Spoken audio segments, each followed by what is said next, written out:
नमस्कार दोस्तों, white collar crime legal series के इस नए एपिसोड में आप सबका बहुत बहुत स्वागत। मैं हूं डॉक्टर अर्जुन चौधरी, एडवोकेट, और आज हम बात करने वाले हैं एक बहुत ही क्रूशियल लीगल सवाल पर जो डायरेक्ट इम्पैक्ट करेगा एनफोर्समेंट डायरेक्टरेट की पावर पे और अक्यूज के राइट्स पे। अगर किसी अक्यूज को प्रेडिकेट ऑफेंस में डिस्चार्ज मिल जाए या वो केस ही फेल हो जाए तो क्या पीएमएलए के प्रोसीडिंग्स खत्म हो जाएंगे? ये सवाल अब सुप्रीम कोर्ट के सामने है और इसका जवाब डिटरमाइन करेगा कि ईडी की इन्वेस्टिगेशंस और प्रोसिक्यूशंस का लीगल फ्यूचर क्या होगा।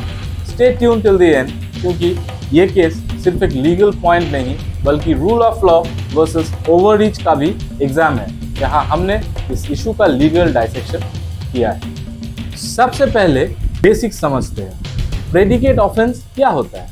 पीएमएलए में प्रेडिकेट ऑफेंस का मतलब है वो शेड्यूल्ड ऑफेंस जिसके बेसिस पे मनी लॉन्ड्रिंग का केस बनाया जाता है। पीएमएलए स्टैंड अलोन एक्ट नहीं है।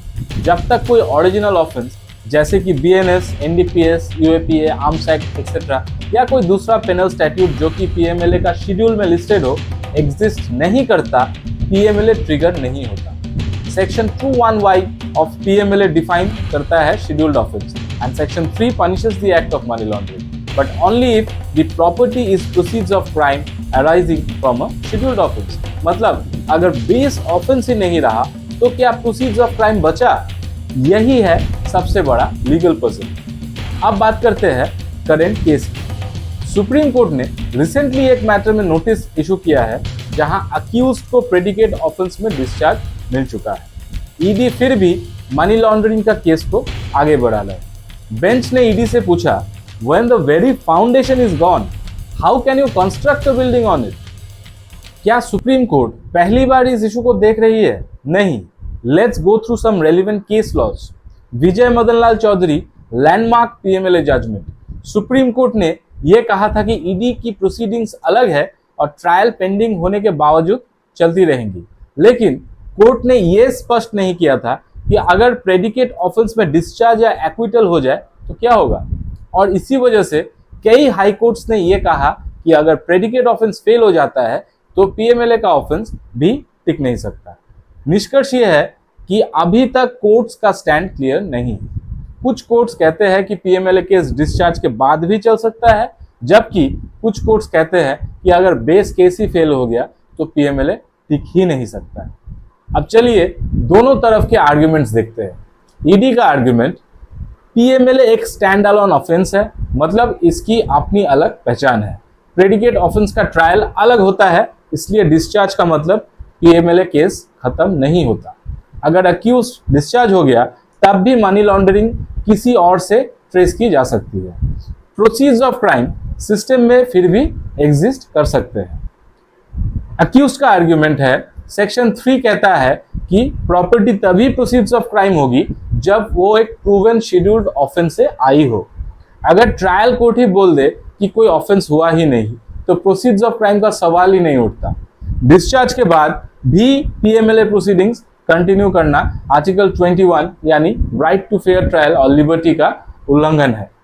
डॉक्ट्रिन ऑफ डबल जियोपार्डी, एक ही गलती के लिए 2 बार पनिशमेंट और अब्यूज ऑफ प्रोसेस का प्रिंसिपल भी यहाँ रेलिवेंट है। चलिए समझते हैं दोनों साइड के आर्ग्यूमेंट्स का इम्प्लीकेशंस क्या होगा। अगर सुप्रीम कोर्ट कह देता है कि डिस्चार्ज इन प्रेडिकेट ऑफेंस के बाद पीएमएलए प्रोसीडिंग्स ऑटोमेटिक खत्म हो जाएंगी तो हजारों अक्यूज्ड लोग तुरंत ईडी के केसेस क्वाश करने के लिए कोर्ट जा सकते हैं। ईडी की powers specially politically sensitive cases में काफी लिमिट हो जाएंगी। अक्यूज्ड की लिबर्टी और उनके फंडामेंटल राइट्स को और स्ट्रॉन्ग प्रोटेक्शन मिलेगा। पीएमएलए का मिसयूज एक प्रेशर टूल के रूप में काफी कम हो जाएंगे। लेकिन ईडी के पहले किए गए एक्शंस जैसे सेक्शन 5 के अंडर एसेट अटैचमेंट, रिवर्स या चैलेंज हो सकते हैं। अगर असली लॉन्ड्रिंग हुई पर बेस ऑफेंस फेल हो गया तो एक्म्प्लिसेस या थर्ड पार्टीज को प्रोसिक्यूट करना मुश्किल हो जाएगा। फिनेंशियल क्राइम डिटेक्शन और इन्वेस्टिगेशन थोड़ा वीक हो सकता है। लेकिन अगर सुप्रीम कोर्ट कह देता है कि पीएमएलए कंटिन्यू करेगा चाहे प्रेडिकेट ऑफेंस फेल हो जाए, लिबर्टी जूरिस्प्रूडेंस को एक बड़ा झटका लगेगा। अक्यूज्ड सालों तक ईडी के स्कैनर के नीचे रहेगा चाहे उसे एक्विटल मिल चुकी है। प्रोसीड्स ऑफ क्राइम एक फ्लोटिंग लीगल फिक्शन बन जाएगा जो किसी रियल कन्विक्शन पर बेस्ड ही नहीं होगा। पीएमएलए मिसयूज होने का रिस्क काफी ज्यादा बढ़ जाएगा। ईडी एक तरह से पैरेलल पुलिस बन सकती है, लेकिन ये लार्जर मनी लॉन्ड्रिंग नेटवर्क्स को पकड़ने में मदद करेगा, स्पेशली जब प्रेडिकेट ऑफेंस वीकली प्रोसिक्यूट हुआ हो। जेन्युइनली टेंटेड एसेट्स को सीज और ट्रैक करना इजी हो जाएगा।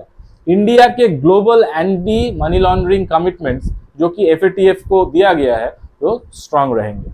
तो दोस्तों, ये एक टिपिंग पॉइंट है जहां सुप्रीम कोर्ट को डिसाइड करना है क्या पीएमएलए का एग्जिस्टेंस बेस ऑफेंस पर डिपेंडेंट है या नहीं।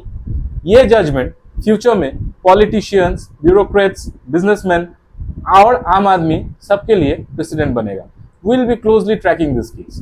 आपको क्या लगता है, क्या ईडी को पावर मिलनी चाहिए इवन आफ्टर डिस्चार्ज, या कॉन्स्टिट्यूशनल सेफगार्ड्स ज्यादा इंपॉर्टेंट है? कमेंट सेक्शन में अपना ओपिनियन जरूर लिखिए। अगर आपको ये लीगल ब्रेकडाउन वैल्यूएबल लगा हो तो इस कंटेंट को सपोर्ट कीजिए by sharing with your network. मैं हूं डॉक्टर अर्जुन चौधरी, एडवोकेट। मिलते हैं अगले लीगल एपिसोड में with another real world legal insight. तब तक के लिए जय हिंद।